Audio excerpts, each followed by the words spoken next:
Now, verse 5, for her sins have reached unto heaven, and God hath remembered her iniquities.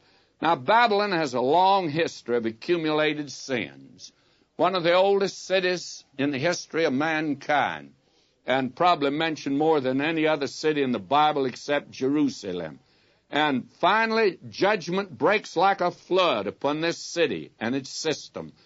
The judgment of God may be delayed, but it's sure. It may seem to us that the unbeliever's getting by with sin, but God's judgment is coming.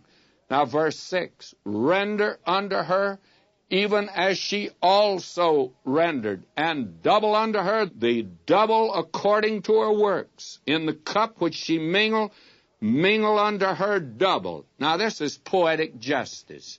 The cup of iniquity is being filled to the brim. When the last drop is poured in, it's pressed to the lips of those who committed iniquity. And my friends, this is just. Read Psalm 137. God is righteous and just in what he does. Now, verse 7, and my translation. How much soever she glorified herself and waxed wanton, that is, lived in luxury, and lived it up, too, by the way, so much give her of torment and mourning, for she saith in her heart, I sit a queen, and am no widow, and shall in no wise see mourning. You see, the prosperity of Babylon blinded her to the judgment of God.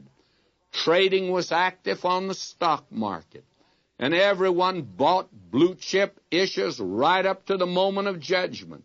Luxury, arrogance, pride, sin, and self-deception characterized the spirit of this godless city. World peace was in sight, and optimism was the spirit of the day. Only the prophets of gloom issued a warning, and they were classified as squares, as was Noah, and so was Vernon McGee, by the way. Now, verse 8, let me read that in my translation. I can't get away from it. Therefore, in one day shall her plagues come, death and mourning and famine, and she shall utterly be burned up with fire, for strong is the Lord God who judged her. Now, this calls to our attention the suddenness of destruction, and that it will be by fire. So great is her grief that mourning is counted a plague along with death and famine. Death, mourning, and famine are the three horsemen who ride roughshod over Babylon. The destruction is total and final.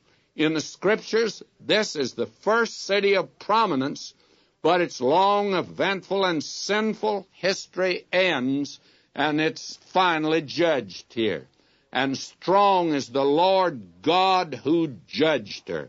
It's God who destroys this city, because he alone is able to do so. He does so, we believe, at the return of Christ to the earth. And it's, as Isaiah put it in the 63rd chapter, who is this that cometh from Edom, with dyed garments from Bozrah?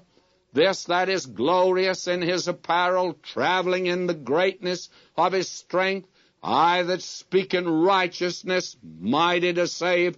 Wherefore art thou red in thine apparel, and thy garments like him that treadeth in the wine fat? I have trodden the winepress alone, and of the people there was none with me. For I will tread them in mine anger, and trample them in my fury. And their blood shall be sprinkled upon my garments, and I will stain all my raiment.